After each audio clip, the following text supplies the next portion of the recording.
తీసుకున్నప్పుడు ఏం చెప్పారంటే మూసి బ్యూటిఫికేషన్ కింద భూములు తీసుకుంటారు.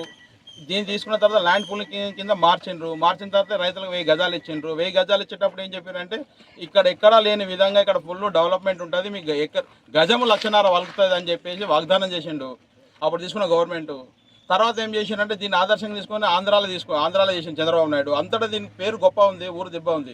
అక్కడ పరిస్థితులు మాత్రం ఘోరంగా ఉన్నాయి. ఇప్పుడు వాస్తవంగా అన్న చెప్పినట్టు మాకు అప్పుడు తీసుకుంటప్పుడు ఏం కమిట్మెంట్ ఇచ్చారంటే బ్యారల్ గ్రౌండ్ 5 ఎకరాలు ఇస్తామని చెప్పారు. అక్కడ 8 ఎకరాల పార్కులో ఇండోర్ షేడింగ్ కట్టిస్తామని చెప్పారు, క్లబ్ హౌస్ కట్టిస్తామని చెప్పారు. అసోసియేషన్కి ఎందుకంటే 413 ఎకరాల లేఅవుట్ కాబట్టి కమిటీ హాల్ కూడా భారీ ఎత్తున నిర్మించి మీకు ఇస్తామని చెప్పిండ్రు. అదేవిధంగా బస్ స్టాప్లు అని చెప్పిండ్రు, స్విమ్మింగ్ పూల్ అని చెప్పారు, రకరకాల ప్రలోభాలకు పెట్టినారు. మేము అన్ని మాటలు నమ్మినాం, వాళ్ళు ఏం చెప్తే అదే నమ్మినాము, ఎట్లా చెప్తే అట్లా విన్నాము. తర్వాత మాకు ఇచ్చే ప్లాట్లు కూడా ఏం చేసినంటే కార్నర్ ప్లాట్లను వాళ్ళే హెచ్ఎండిఏలో ఉంచుకున్నారు. తర్వాత వేలం ద్వారా 3 సార్లు వేలం పెట్టిండ్రు. ఇప్పుడు 3,000 కోట్లు సంపాదించుకోరు, ఇక్కడ 30 కోట్లు ఖర్చు పెట్టలేదు.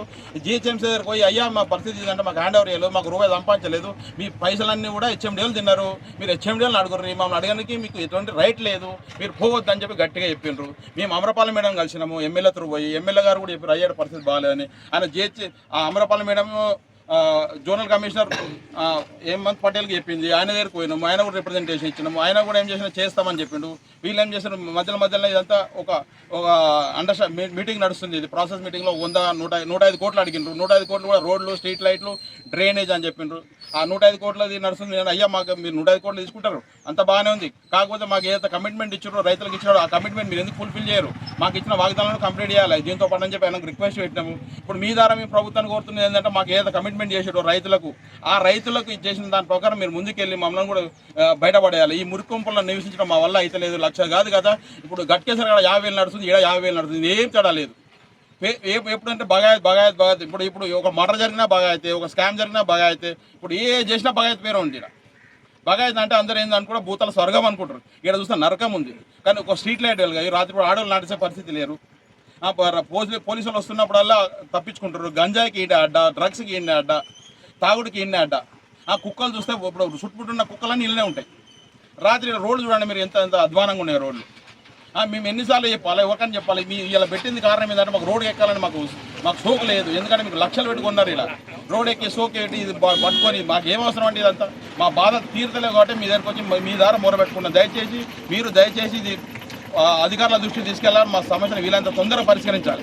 మున్సిపల్ కమిషనర్ అయితే ఏం చేస్తున్నాయంటే ఆయన ట్యాక్స్ మోసం కోసమే తిరుగుతున్నాయి. కానీ ఒక్కసారి కూడా డీకి చందన మేడం చెప్పండి, శానిటైజేషన్ చెప్పండి సార్, పరిస్థితి ఘోరంగా ఉందంటే ఇంతవరకు చెప్పలేను. ఏమనంటే ట్యాక్స్ కావాలి, ఆయన ఓన్లీ ట్యాక్స్.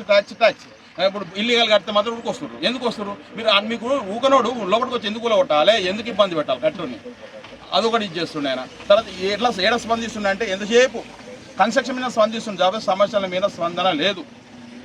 ఇప్పుడు మేము కూడా ధర్నాలు చేసిన తర్వాత ఒక 29 కోట్లు హెచ్ఎండబ్ల్యూఎస్కి 29 కోట్లు వచ్చినాయి. వాళ్ళు ఏం చేస్తున్నారంటే ఇంతవరకు 29 కోట్లు అకౌంట్లు వేసుకుంటారు వాళ్ళు. ఇంతవరకు కూడా ఆ పైప్ లైన్ ఏదవుతుందో డ్యామేజ్ ఉందో అవి చేస్తలేరు. డ్రింకింగ్ వాటర్, డ్రైనేజ్ ఓవర్ఫ్లో అవుతుంది, అది పట్టించుకోవట్లేరు. స్ట్రాంగ్ వాటర్ ఉంది, స్ట్రాంగ్ వాటర్ 1 డబ్బులు, స్ట్రాంగ్ వాటర్ 80 ఫీట్ల రోడ్ల మరీ ఘోరం. అది ఆ వీడియో కూడా మీకు పెడతాం. మేము ఎంత ఘోరం ఉందంటే మేము చాలా సఫర్ అయి విన్నాం. అసలు మాతోడు కాక మీ ఉద్యమం మేము తీసుకున్నాం తప్పితే మీ ఊరికి వ్యతిరేకం కాదు, ఏం కాదు. మా సమస్యలను మేము పరిష్కరించి కూడా దాని మీకు ధన్యవాదాలు. మీ ట్యాక్స్లు కడతాం, మీకు అన్ని రకాల కోఆపరేట్ చేస్తాం, మీరు ఎట్లా ఎత్తారు తింటాం. దయచేసి మా సమస్యలను పరిష్కరించాలి. మమ్మల్ని మంచి హేమంత్ వచ్చినప్పుడు అభివృద్ధి పనులకు శ్రీకారం చుడుతున్నామని అమరాపాలి చెప్పిందంట. ఆ విషయంలో స్పందన ఏమైంది? అమరాపాలి మేడం నిన్న కూడా స్టేట్మెంట్ గ్రాబేజ్ ఫ్రీ సిటీ చేస్తాను ఈడ చేసిందంటే చూడండి ఎంత ఉందో. చెత్త మొత్తం ఉప్పల చెత్త ఎన్ని టన్నుల చెత్త ఎంత ఇక్కడ. జిహెచ్ఎంసీ కమిషనర్ ఏమంటుండో ట్యాక్స్లు కడతలేరు, మీకు బండ్లు కూడా లోపలికి అలౌ చేయము, చెత్త కూడా తీసుకోవద్దని ఆ హుకుం జారీ చేసిన. ఎలా చేస్తారండి నా దగ్గర కడితే? ట్యాక్స్ కడితేనే చెత్త తీసుకోవాలని రూల్ ఉందా? ట్యాక్స్ తీసుకుంటున్నారు, ₹1 ట్యాక్స్ వస్తుంది ఇప్పటికి జిహెచ్ఎంసీకి. పర్మిషన్ రూపాయలు 5 కోట్లు వచ్చినాయి పర్మిషన్ రూపంలో. ఇవన్నీ ఎక్కడ పోయినాయి డబ్బులని? మరి ఎక్కడ వ్యత్యాసం ఎక్కడ ఉంది? ఎక్కడ వ్యత్యాసం ఉంటే అధికారుల వ్యత్యాసం ఉంది, మా తప్పు ఏం లేదు. మీ ట్యాక్స్ కడుతుంది, జెన్యూన్ పీపుల్ ఏముంటే మా మొక్కలు చూస్తే కనబడతలేదు. అభివృద్ధి కమిటీ వెల్ఫేర్ అసోసియేషన్ ఉంటుంది కదా, దీని ద్వారా మళ్ళీ ఒకసారి మీరు సీఎం దగ్గరికి ఏమైనా వెళ్ళడానికి ఏమైనా? సీఎం దగ్గర తీసుకుపోతే దండం పెడతాం, తీసుకోవడానికి మేము రెడీ ఉన్నాం. పోనీకి మాకు ఎట్లా ఈ మున్సిపల్ కమిషనరే మాకు దిక్కు దివానా లేదు, ఆయన కలిసి అంత పెద్ద మంచిగా కలవచ్చు ఉందా మీకు? అవకాశం ఉందా చెప్పండి, మీరే చెప్పండి. కలిస్తే రేపే కలుస్తాం. అభివృద్ధి కమిటీ ఉంది కాబట్టి వెల్ఫేర్ అసోసియేషన్ ద్వారా మీరు ప్రయత్నం చేసి వంద సమస్యలు ఉంటాయి. ప్రగతి భవన్ గేట్లు తీసే ఉంది అంటారు. ప్రజాపాలన అంటున్నారు. ప్రజాపాలన కోసం మేము కూడా అదే దాని మీద ఆశ పెట్టుకున్నాం. ప్రజాపాలన మా సమస్యలు పరిష్కారం అయితే ఆశ పెట్టుకుని ఇప్పటికీ ఉన్నాం మేము. అదైతే దానంత మంచిది లేదు. గవర్నమెంట్కి మా బగాయి దోశ తరఫున ధన్యవాదాలు చెప్తాం.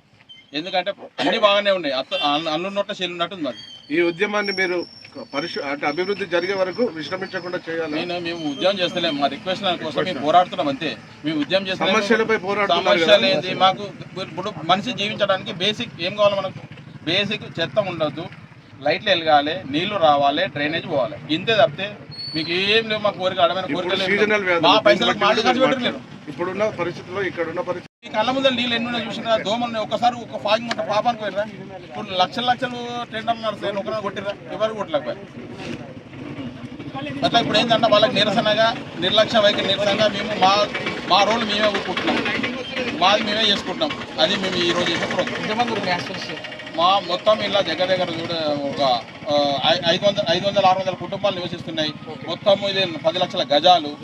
ఇప్పుడు మొత్తం కంప్లీట్ అయితే మాత్రం 1 లక్ష జనాభా పైన చేసేసి అనేక మంది సాధారణ వ్యక్తులు అప్పులు తీసుకొచ్చి హెచ్ఎండిఏ లేఅవుట్లో ప్లాట్లు కొనుక్కొని ఇల్లు కట్టుకుంటే ఇక్కడ సౌకర్యాలు అన్నీ నిల్లుగా ఉన్నాయి. చెత్త పారిశుద్ధ్య పనులు అసలు చేపట్టట్లేదు. వర్షం పడితే మొత్తం నీళ్ళన్నీ కూడా రోడ్ల మీదనే ఉంటున్నాయి. దీనివల్ల డెంగ్యూ దోమలు విస్తృతంగా హెచ్ఎండిఏ లేఅవుట్లో ఉండి అనేక మంది రోగాల బారిన పడుతూ ఉన్నారు. ఇప్పటికైనా దయచేసి జిహెచ్ఎంసీ అధికారులు, హెచ్ఎండి అధికారులు సమన్వయంతో పనిచేసి హెచ్ఎండిఏ ఉప్పల్ బగాయితులో ఉన్నటువంటి లేఅవుట్లో ఉన్నటువంటి అసౌకర్యాలన్నీ కూడా నిర్మూలించాలని చెప్పేసి, పారిశుద్ధ్య పనులు యుద్ధ ప్రాతిపదికన వెంటనే చేపట్టాలని చెప్పేసి ఆమ్రపాలి కమిషనర్ గారు చర్యలు తీసుకుంటున్నాను అని చెప్పి చెప్తున్నారు. కానీ ఇక్కడ గ్రౌండ్ లెవెల్లో ఎక్కడి పారిశుద్ధ్య పనులు అక్కడే నిలబడిపోతూ ఉన్నాయి. చెత్త వల్ల అనేక రోగాలు వస్తున్నాయి. డ్రైనేజ్ సమస్య కూడా ఇక్కడ సరిగా లేదు.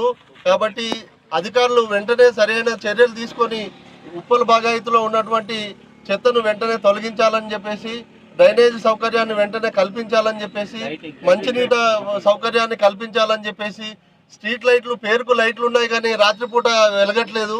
దానివల్ల అనేక అసాంఘిక కార్యక్రమాలు కూడా ఉప్పల్ బగాయితులో జరుగుతూ ఉన్నాయి. ఈ మధ్య కాలంలో మనం చూసాము, అనేక హత్యలు, మానభంగాలు కూడా ఈ ఉప్పల్ బగాయితు ఒక అడ్డాగా మారింది. కాబట్టి దయచేసి ప్రభుత్వం వెంటనే తగు చర్యలు తీసుకొని అధికారులకు ఆదేశాలు ఇచ్చి యుద్ధ ప్రాతిపదికన ఉప్పల్ బగాయితులో ఉన్నటువంటి చెత్తను తొలగించాలని చెప్పేసి, డ్రైనేజీ సౌకర్యం వెంటనే కల్పించాలని చెప్పేసి, స్ట్రీట్ లైట్లు కూడా వెంటనే వెలిగేటట్టుగా చూడాలని చెప్పేసి, దోమల నిర్మూలకు ఫాగింగ్ చర్యలు వెంటనే చేపట్టాలని చెప్పేసి ఉప్పల్ బగాయితు ప్లాట్ ఓనర్స్ అసోసియేషన్ తరఫున నేను డిమాండ్ చేస్తా ఉన్నాను. మొదటి నుంచి అలాగే ఉన్నాయి, సౌకర్యాలు లేవు అసలు. అధికారులను మేము కలుస్తా ఉన్నాము కానీ మేము దాన్ని జిహెచ్ఎంసీకి హ్యాండ్ ఓవర్ చేసామని చెప్పేసి హెచ్ఎండి అధికారులు చెప్తున్నారు. జిహెచ్ఎంసీ అధికారులు ఏమో మాకు హెచ్ఎండిఏ వాళ్ళు హ్యాండ్ ఓవర్ చేయట్లేదు అని చెప్పేసి హెచ్ఎండిఏ వాళ్ళు జిహెచ్ఎంసీ వాళ్ళు చెప్తున్నారు. సో హెచ్ఎండిఏ జిహెచ్ఎంసీ మధ్యలో, ఈ రెండు డిపార్ట్మెంట్ మధ్యలో సమన్వయం లేక ఇక్కడ ఉన్నటువంటి ఉప్పల్ బగాయితులో ఉన్నటువంటి రెసిడెన్షియల్ వాళ్ళందరూ కూడా అనేక సమస్యలు ఎదుర్కొంటూ ఉన్నారు. దీన్ని ప్రభుత్వం వెంటనే పరిష్కరించాలని చెప్పేసి మేము ఈ సందర్భంగా విజ్ఞప్తి చేస్తూ ఉన్నాం. హామీలు ఇచ్చింది కానీ ఏ ఒక్క హామీ నెరవేరలేదు. ఇక్కడ బరియల్ గ్రౌండ్ ఏర్పాటు చేస్తామని చెప్పేసి చెప్పారు, అనేక పార్కులు డెవలప్మెంట్ చేస్తామని చెప్పేసి చెప్పారు, ప్రభుత్వ పాఠశాల ఏర్పాటు చేస్తామని చెప్పారు. ఇవన్నీ కూడా ఏ ఒక్క హామీని కూడా హెచ్ఎండిఏ నిలబెట్టుకోకుండా లక్షల కోట్ల రూపాయలు ఈ హెచ్ఎండిఏ లేఅవుట్ ద్వారా వాళ్ళు లబ్ధి పొందారు తప్ప ఇక్కడ ఉన్నటువంటి రెసిడెన్షియల్స్కు ఎలాంటి సౌకర్యాలు కల్పించట్లేదు. దీన్ని మేము చాలా తీవ్రంగా నిరసిస్తా ఉన్నాము. కమ్యూనిటీ హాల్ కోసము, ఫంక్షన్ హాల్ కోసము మీకు 8 ఎకరాలు 6 ఎకరాలు తీసినట్టుగా చెప్పారు హెచ్ఎండిఏ వాళ్ళు. అది కరెక్టేనా? దాని తీశారు కానీ ఎక్కడ అనేది దాన్ని ఇంతవరకు ధృవీకరించలేదు. దాన్ని ఇంతవరకు అలాట్మెంట్ కూడా చేయలేదు.